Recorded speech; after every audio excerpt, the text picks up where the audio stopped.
Welcome to Horror Movies with TNA. Each episode, we're going to pick a film, talk about it, and rate it. Word of warning, there will be spoilers. This week, we're talking about James L. Conway's The Boogens from 1981. It shoots its load at the end. Right, let's get on with it. Mic check, mic check. Could I have mic check, please? Here you go, sir. Hey! Now, I'm getting comfy because we're going to talk about a film now, Tony. Oh, today we're talking about The Boogens.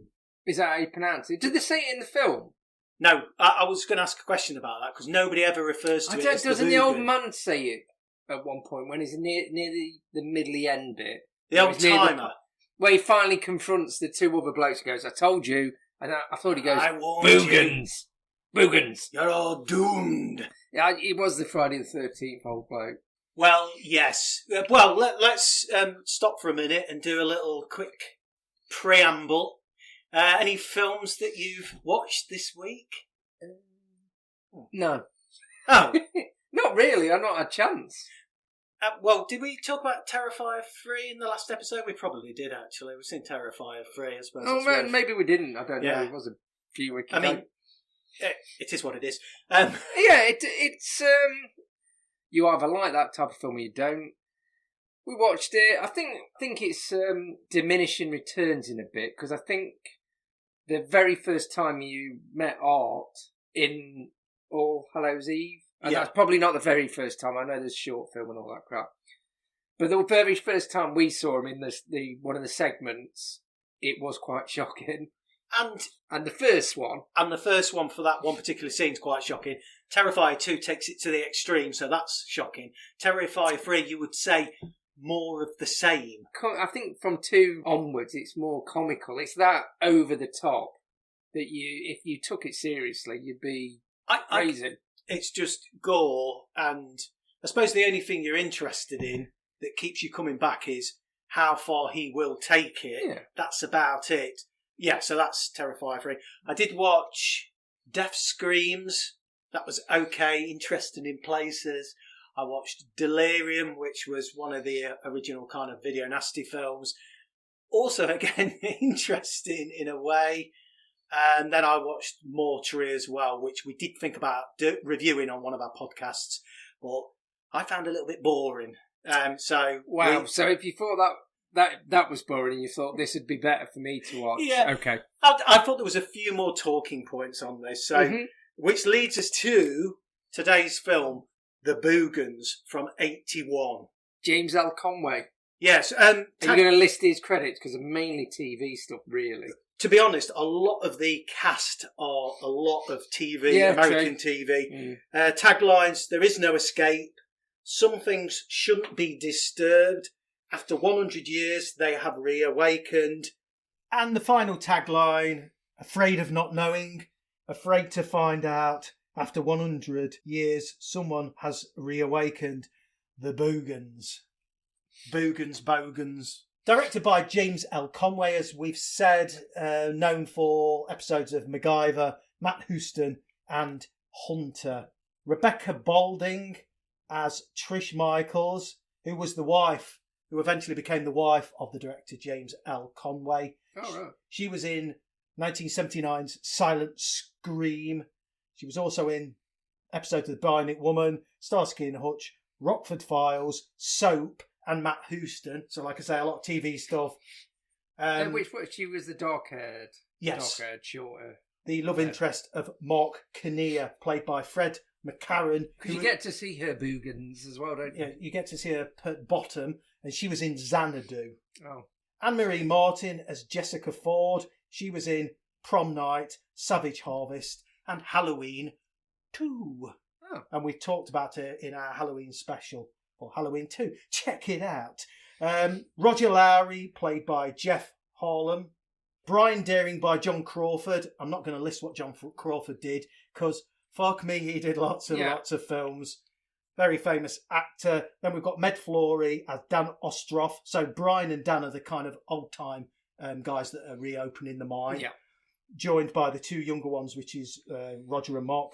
Then we've got Blanchard, which is the loon guy, That was John Lormer, and he was in Creepshow, but I don't know which segment. I can't remember, but you could probably guess as he probably played a similar role, maybe. That's the cast. Yeah, I can't remember what he was in Creepshow, actually. Music by Bob Summers, not overly memorable. Well, I think it was memorable because it was like a bit old school and a bit like a TV movie kind of music. Yeah, especially the end. It's not great. He was involved with the music on Night of the Comets as well, interestingly enough. Yes, so there you go. So that's the housekeeping.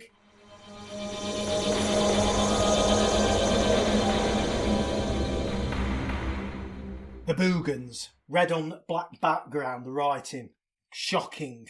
And then we've got these sepia still photos showing the Silver City Gazette. Yeah, bits of the paper and old photos. Of the miners, which are probably genuine photos, reporting of large veins of silver being found. And then more stills of the miners, which are, like I say, clearly genuine. The town apparently prospers and grows off the back of this. And then the Gazette starts to report of cave-ins and safety fears, miners becoming trapped, even more concerns, miners being attacked, leading to the closure of the mine in 1912. I think the original opening of the mine is 1880.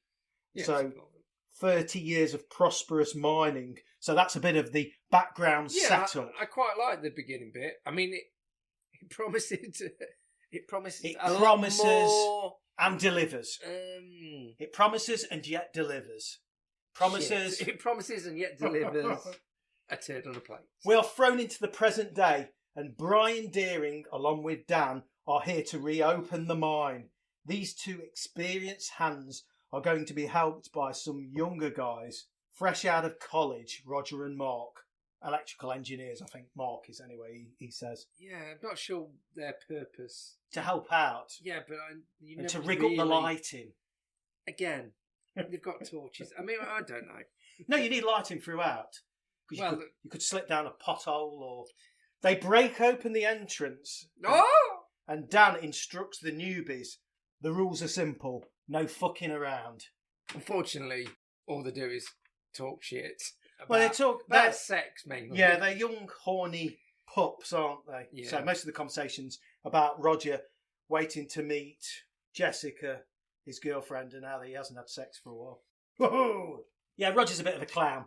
They head down the mine and start rigging up lighting, etc., and start shoring the mine up with new beams, etc. Yeah, the bloke tests it with a hammer and goes, yeah, that one's all right. Yeah, there was a mini cave-in at one point, and Roger just says, I just shit myself. So they said, can you smell that? I just shit myself. Yes. To be honest, some of the conversation between them is okay. I think the acting... It just carries on too long. Yeah, well, it fills the hour and 90 minutes out. I know, for saying it's quite short. Well, it's not, it's an hour and a half. Side story is that Roger is fixing Mark up with Jessica's friend, which is Trish. They immediately start blowing open the mine with explosives. Some old loon, so this is where we get Blanchard watching on. He's obviously concerned about the goings-on of reopening the mine. He kind of keeps muttering and watching on from a distance. What do you think was the very first horror film where they had an old-timer jibber-jabbering about the dangers of a camp or... You're all doomed! I don't know. Because I was thinking, oh, maybe it's Friday the 13th. But then I was thinking, well, it takes a Chainsaw Massacre. There's that drunk guy with the great shot where he's upside down, where it's falling back in you. That's the weirdest one I can think of, where they've got a loon, old bloke, that may be a bit drunk as well, warning people. Any earlier than that, do you think? My knowledge of films is not good. Well, if anyone else knows earlier than Texas, I'm going to go with Texas Chainsaw Massacre. Was the earliest one where they had an old drunken loon, warning of the dangers of what's going to happen. A drunken loon, warning of doom. So if anyone knows any earlier, please email or get in touch. Instagram. I think we're on TikTok now. I told you we don't know what we're doing, but we're on it. Yeah, but we don't know what we're doing with this. Lady in a station wagon swerves to avoid a deer. Oh my God, she cries. She's terrible. Yes, she's terrible, and unfortunately doesn't get killed soon enough. The thing I thought was good here was it's a real deer. Yes. Wasn't a plastic one. Real deer. I'm not sure how they did it as well. They got a real deer to get in the road while a car's coming towards it and then sort of saunter off. And she goes, oh, bloody... Maybe they just took their chances. Well, the animals act a lot better than the humans in this, I find. Tiger the dog's quite good, Fucking isn't he? amazing. Well, I thought you'd like a tiger dog. It's very much like your dog. Yes, he's Except good. not as well trained. He's very good. But yeah, he's great. Great acting from the tiger. The lady in the station wagon leaves on foot, arriving back home later and goes down into the basement. I think this is where eventually the kids... Roger, Mark, Trish and Jessica end up staying. So she goes back to the house and goes down into the basement to light the boiler. In the darkness, she hears something. The silence. And this is our first kill. And we get the viewpoint from the view of the Boogen. Yeah, the turd with teeth. She investigates and she's grabbed and dragged into the basement. Yeah, it's all off screen. Yes, she gets dragged away. We don't see anything at that point. Which you could be annoyed at, but wait till you get to the end and you see the turd with teeth. It's a smasher. Let's not spoil that. Well, I just have. Back at the mine, I mean, there's a side thing where it shows them discovering the station wagon the next day and pulling it out of a ditch. Yeah. It's of no relevance. It's of no relevance. Back at the mine, the network of tunnels doesn't seem to match any of the maps they have. So that plays out. Jessica, girlfriend of Roger, and Trish arrive, and their dog, Tiger, who runs off. But when they arrive at the car, the dog is already back there. So the dog runs off, they go to search for him, spend ages, they're cursing him, and when they turn around and return to the car, the dog is stood on the roof of the car. So that's a little humorous interlude. Fucking hell. I loved it. What could you not like about that? I mean, again, it's very... sort of padding for a TV movie series kind of thing. But go on. Apart from... I fucking what we've seen worse, but I don't know. Apart from some of the terrifying gore in it, it is quite... It has that TV movie feel. Well, that's why I think at the end, it's sort of... Someone has gone, this is an horror film, mate. Are you gonna bother? Are you going to bother horrifying us? In the mine, they clear some rubble to discover a beautiful underground pond, but there seems to be something in the water. We see a ripple. Yeah, it's a turd. And they find a shitload of bones everywhere. Or just shit. So obviously, and they do question why all these bones are in one place. Yeah, they don't question very much. They goes, there's 30 odd people's bones. I mean, I don't know how they work that out. Well, no, he said there must be for at least 30, so he's not. He's rounded up quite well. You're rounded up. Girls arrive at Silver City. They are unimpressed with the town. When they arrive at the empty house, and we already know that the owner's been killed by the Boogen, there's no hot water. Oh boy, Trish has to go down and light the boiler again. She hears a noise, nothing, and then out pops the dog Tiger. I mean, they use this device throughout the film, the silence. At least twice. Tension. Tiger does it. It's Tiger twice as well. Yes, and both times it's the dog that jumps out. Yeah. But, normally in these kind of creepy films, it's usually a cat that jumps out. This time they use... Yeah, and it doesn't probably work as well as it could, because as good as Tiger is at acting... And he's a smasher. He just sort of pushes a box out the way. He doesn't jump out. He just goes, and she goes, "Oh, Tiger!" And his big hairy face appears as what type of dog is he? You should know. It's people know. It looks it kind of looks like a kind of Cavapooish. It looks like a poodle cross. Yeah. Poodle cross. So his big hairy face appears. In a lukewarm jump scare, I thought. Yeah, I'm not even... Well, it can't be lukewarm. It's either a jump scare or it isn't. It's black and white with jump scares. Yeah, but if you were watching this in front of your nan, she might have been... Well, no, she'd have probably gone, can you turn over? Can I put Matlock back on? Matlock!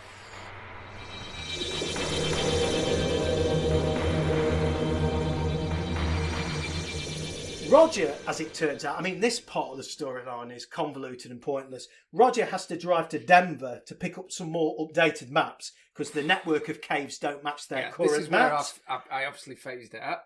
But first, he goes back to the house to meet the girls with Mark. Roger and Jessica are very horny. Mark and Trish are newly acquainted, so they're getting to know each other. But the intention is that Mark will end up kind of hooking up with Trish. And so he does as well. Well, are we going to talk about how he talks to the dog at a dinner table for about a minute? Well, at one point, he tells Tricia that as an electrical engineer, he made a dog electric chair. He literally is talking... Yeah, he's having a conversation with the dog. He sits the dog down next to him on the... I this like what that. you do? Yeah, because I think you do talk to your dog like a human being when you're lonely and you've got nobody with any intelligence to talk to. You talk to the dog. I thought that was beautifully observed. Anyway, he says he made an electric chair for the dog. Yeah, and then that's not so beautiful. I did look on eBay, and you cannot buy dog electric chairs. They're not. So you're going to have to make your own, then, aren't you? They're not available on the open market. Anyway, that was his nice joke to chat up this to woo Tricia. Yeah. Anyway, Martha Chapman is missing. We now learn who's the driver of the station wagon. Oh my God! Tiger and a shoe is really good. So they all leave the dog while they go out to the local bar. It's just great, doesn't he? He jumps over the back of the bed. Yes. Goes mental with a shoe. Yeah, we just watch the dog acting quite natural. Obviously, he's been trained to a certain extent. Yeah, but he looks like he's enjoying the shoe. Yes. He starts swinging that round, but then he hears something, and we get this point of view of the Boogen, and the dog kind of starts yelping and runs away and hides in a cupboard. Yeah, and then it cuts, and you think, oh, the dog's done for. Oh, no. No. Yeah, we never see him attack, do we? He goes and hides in a little cupboard. Yeah. I like it. The kids, I say the kids, I mean, they're probably in their 30s. Yeah, that's fine. Roger, Mark, Trish and Jessica meet up with Brian and Dan at the local bar. I think Roger's picking up the truck keys so he can go to Denver. And it's this where we have a scene where they're all playing pool, and it turns out Jessica's a bit of a dab hand at pool, and she's taking lots of money off the old timers. How'd they find out that she's a dab hand? She goes, yeah, I could play a bit. Then there's a next shot where she can put the billiard balls into the triangle. Yeah, they're impressed. But she's racking it up. She's clearly played before the way she's racking it. But this way, get fucked. Jessica is great at pool. Son of a bitch! Exclaims Dan. God damn! Did you see that? As Jessica pots a complicated trick shot where basically the black was literally over the pocket, teetering over the pocket. Having said that, I'd still miss the bastard. Yeah, I probably would. But it kind of did tickle me because it was meant to kind of show she's Ronnie O. fucking Sullivan. Earl Strickland. He's an American pool player, yeah. Why did you say that then, you twat? I'm going to do a UK and a US. No, I already knew. I'm going to do a UK cut. You already know? Yeah. Get fucked. Yeah. How did you know? She's hardly fucking Ronnie O'Sullivan. She's hardly fucking Earl Strickland. Keep this in. Yeah, I'm going to. Roger arrives back at the house because I think he's setting off early in the morning to go to Denver or in the middle of the night. I tell you what, this is the problem I've got. This is an unnecessary subplot device. There's so much shit. No, this is only the one bit. The rest of it is golden. It's golden. I don't give a shit. No, we get to know the characters. It develops the relationships, and we get to know the characters.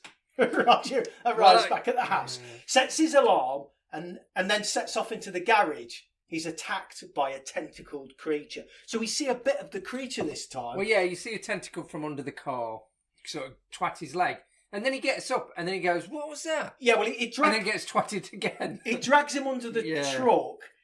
And then, and this bit made me laugh, someone wearing Roger's hair gets thrown through a very flimsy door, which is very good, and then whacks him round the head, which I thought was quite funny. There's gore now, blood and gore. Oh, he gets his neck ripped a bit. Yes, a hooked tentacle slashes at his neck and drags him away.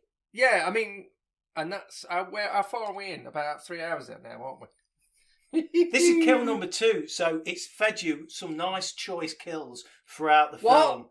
So I looked Number at the two clock. I looked at the clock thinking we were about maybe 5 minutes in, and I was shocked to find this was not 5 minutes because I don't know. Yeah. Trish and Mark arrive back at the house and cosy up in front of a roaring fire. They're getting to know each other. I mean, it's not cozy. To be honest, this is where you realise it's not a TV movie. Yes. Yeah. All set to very romantic music as they set about each other with great and here's passion. The next awful jump scare from Tiger jumping out. Yes, there's another tiger-based jump scare, very similar to the earlier one, and equally even as worse, ineffective. Because you're there thinking, oh, they're going to get it on, carry this scene on. This might be get me ready for something. And then the dog jumps out. Yeah, I put at this point. Jumps out. He sort of wanders out, and she sort of. It looks almost like she's pulling him from behind a chair and going, "Oh, tiger! Oh, tiger! You are a tiger." At this point, as on my notes, I put no more, please, Mr. Conway. So I think I'd had enough of this device. So that's Tiger. Tiger's gone next day. Mark goes searching for him in the basement and finds a tunnel from the house all the way to the mines. We learn later on that there's tunnels all over the town, one of which is leading to the basement of the house. So we know where the Boogens getting into the house. So that's I mean, we could have worked that out anyway, but go on. Well, we didn't need it explaining. It, No. it was there, but No. you know, it's And for the very end. well, they escape through it at the end, but let's yeah. not give away the exciting end. Well, hey. Next day at the mine, someone has tried to board the mine back up and has staged an elaborate graveyard as a warning. And So he they've goes, written- kids. And he goes, this isn't kids. And no kids are going to make something. They're just going to destroy shit. So they've boarded it. They put one board across the entrance of the mine and written "death" in spray paint, and then they've elaborately done some kind of crosses, gravestones in front of it as They've well. written death in spray paint or death in spray paint. Death in spray paint. I mean, that's not helping me. So that they wrote all of that. Death in spray paint. Strap yourself in. Very soon we're going to be talking about kill number 3. Back with Jess and Trish. Trish nips out, leaving Jess. She's gone to the local Gazette to discover more of the history about the mine. Pointless. Jess, back at Why did she do that?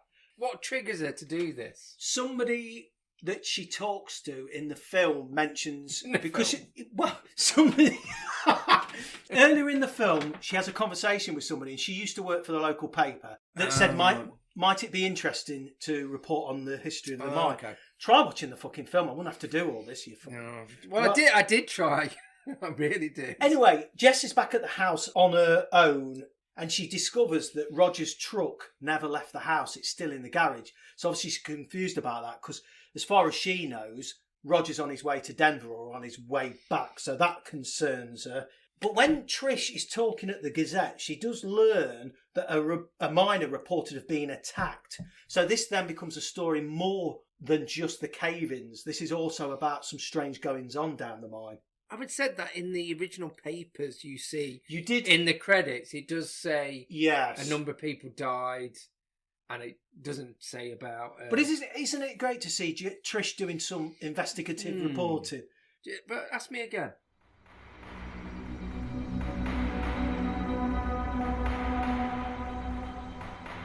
Here we are at kill number 3. Strap yourself in. Get ready for this. Jess is showering whilst the creature is downstairs tearing open a floor grate, which I quite liked. It pulled it open downwards like that. Nice, that. I always wondered about floor grates. Again, apologies, and you'll cut this out, but we don't really have them in the UK, but they do have them in the US a lot, floor grates for, ventilation and heating and all that. I think a lot of houses in America have boilers, the heating system in the basement, so they have to have the ventilation. So that's why I have the grates. Yeah. But some do the air conditioning from the floor as well. Yeah. I believe. Wow. Ooh, here we go. Jess is showering whilst the creature is tearing. No, we've had that. Tiger gets it finally when it gets dragged down. It's dragged down. Yeah. I think I missed that bit. I've only just watched this. Yeah, well, I can't remember. cash your mind back fucking half an hour. The creature tries to drag Jess through the grate. Yes, I did see this bit. A bloodied arm. She drags her arm down and it's got a bloody arm. Bit of gore. Well, no, there's a bit of tomato sauce. And not only Ketchup. that, this is the first time we get to hear the creature roar. She locks herself in a closet, but it breaks in, slashing at her chest and face. Gore. She's been killed. Jessica, girlfriend of Roger. Back at the mine, Dan is convinced there's something in the underground pond. It turns out it's Roger and his face has been torn to shreds. More gore. So he wades into the pool, turns the body over of Roger to discover the... Blanchard, the loon, turns up as well. It turns out Blanchard's dad was the only person to ever escape from the mine. He was a miner. He escaped to tell people the tale of people being attacked, and nobody would believe him. And this is where it actually starts to kick off a bit, I thought. It picks up. Yeah. If that's possible. Well, the other kills were all right, but they just it's the non-tent preamble, I guess, is the thing that there's some people tension. Are doing stuff, but there's no real tension building up to it, and it seems to go on for quite a while. Tension is absolutely nerve-shredding. Nerve-shredding is the word I'm going to use for this. That should have been one of the taglines. Nerve-shredding. That should have been one of the taglines. Nerve-shredding. The Boogens.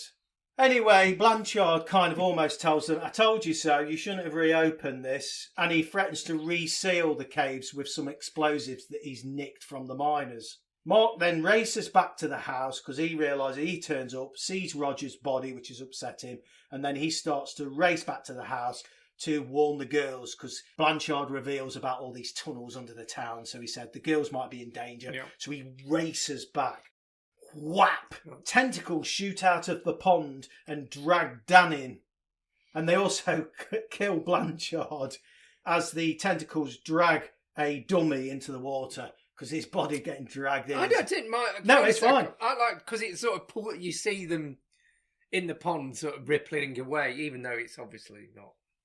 Well, actually, Blanchard throws dynamite into the pool to try and blow the creature up, and then whap! The Blanchard's dummy body gets dragged into the pool. It's a massacre. Basically, now Brian's at the mine, so the explosives are going off, resulting in cave-ins, and Mark continues to head back to the house. Back at the house, Trish is discovering the aftermath of Jessica's battle with the Boogen. She's unnerved, but grabs a pitchfork and heads into the basement. Okay? Jessica's body falls out. Yeah, it's kind of balanced behind some boxes, so the Boogen must have put her there. Well, yeah, but I can't moan at that. At least that's better than Tiger's fucking making a deathly appearance, just dropping from the ceiling or something again. Jessica's body falls out, shocking us all. Hey? All covered in blood. Trish is horrified. Then, whap! A tentacle shoots out. No, whap! A tentacle shoots out and legs Trish up. This is the first time we see the creature. What a little cutie he is. Well, I've just said... So we finally get to see the Boogen. They've not spent a lot, obviously. No, dear. It look again, like I said at the beginning, it looks like a turd with teeth. It could have been... I passed more scary shit. Just bear in mind, these days, it could have been CGI. I was absolutely fine with that. It's got big, cute eyes. It's a lovable little thing. Yeah, I'm not sure. Almost I'll tell you what, it's not that it's that bad. It's just, it's not that scary, I guess. It's not that it eats shit. Although it does look like when you see it, it looks like a massive poo or turd or shit, whatever you want to, with teeth. If you went downstairs and found that. I have sometimes when it won't flush. That's the Boogens. It looked like a skinned tiger. It looked like a tiger after it had been.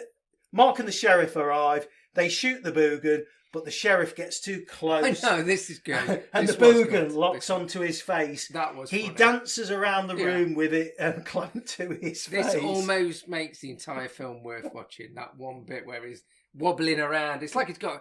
If you remember The Naked Gun where Leslie Nielsen gets a cushion thrown at his face at one point. Yeah, it kind of was that. He goes around the room going... Right. Yeah, it's kind of wrestling with it. It's chewed his ruddy face off.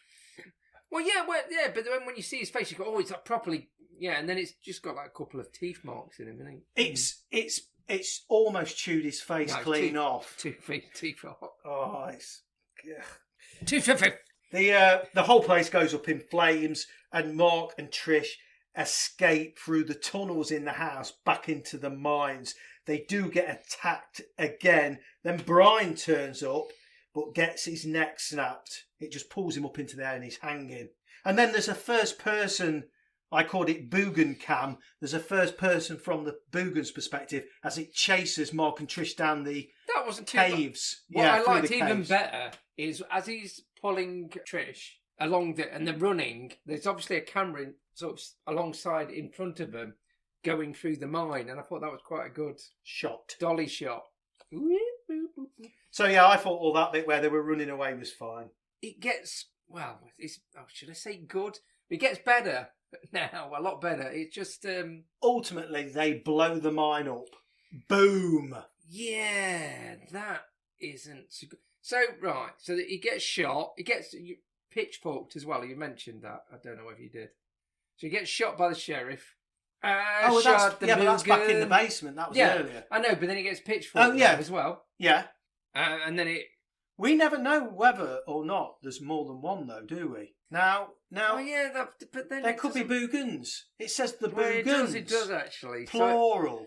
But then it could be about 50 the fuckers. Well, it could be, but don't overthink that. Yeah. I think they've just got a posse of Boogens. What it's called? The posse of Boogens. That's the sequel. Anyway, so there's a good tracking shot, which I was then thinking, oh, that's good. So, and what he probably did was, well, there's tracks here, and like I could use like a minecart kind of thing, and I'll that's fine that way. Well, yeah, it's good. This bit, I'd gone. I thought, oh, this is a really good shot. I've not seen this before. And then it all blows up. Yeah, they blow it up, the front of the mine, and that's their escape. That literally is it. Yeah. I'm a sucker for some nice orchestral music at the end as the film stops. Credits roll. Nice music. I like that. I loved it. I didn't like the music at the end. I felt it was like the TV movie ending. Yeah, I'm fine with that. No. A nice TV movie. Nice bit. I didn't want a shocking ending. I didn't want suddenly a Boogen. Well, actually, maybe it did. Maybe I wanted a Boogen to poke its little cheeky face out and go, thumbs up. I survived. Now, I like the fact, the aftermath. I don't want to jump scare. Because I'd had enough jump scares. I was a wreck by the end of the film. I'd had enough. If Tiger jumped out of the mine. At the end. Skinned and on fire. That would have been fucking ace. In a freeze frame like that. That would have been ace. You can't deny that would have been better. And that is the end of the Boogens. The last 10 minutes absolutely goes for it. Where were you for all the tense scenes throughout? I was staring into space, I think. Okay. Let's review the film. Mark it out of 10. Not get to the point. Let's review the film.